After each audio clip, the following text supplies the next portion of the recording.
It is now day 43 since the April 20th oil spill by British Petroleum, and still the spill has not been capped.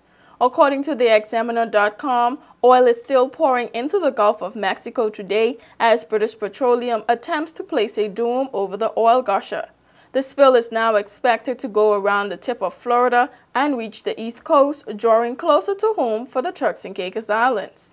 This poses serious threats for the fishing and seafood industry of the TCI.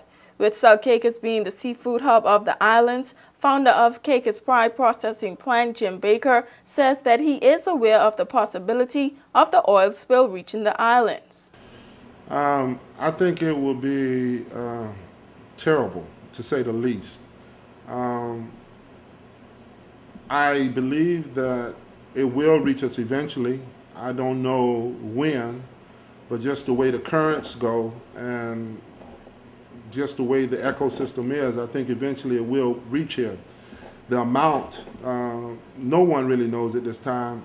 Baker says he is concerned about the added effect of the hurricane season on the ocean currents. He says with the changing trends in currents, there is no telling where the oil will end up.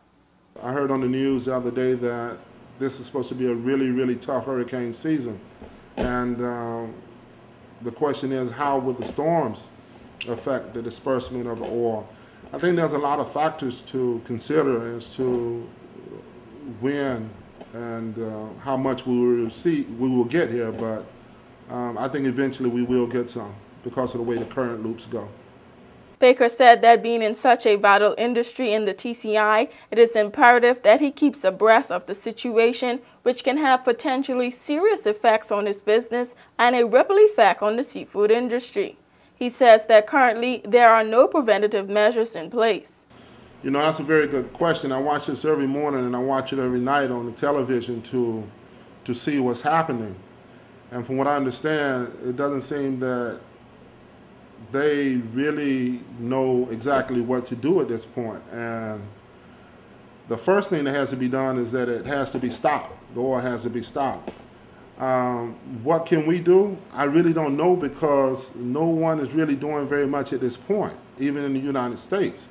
I think that's something that we definitely need to give some attention to as soon as we can.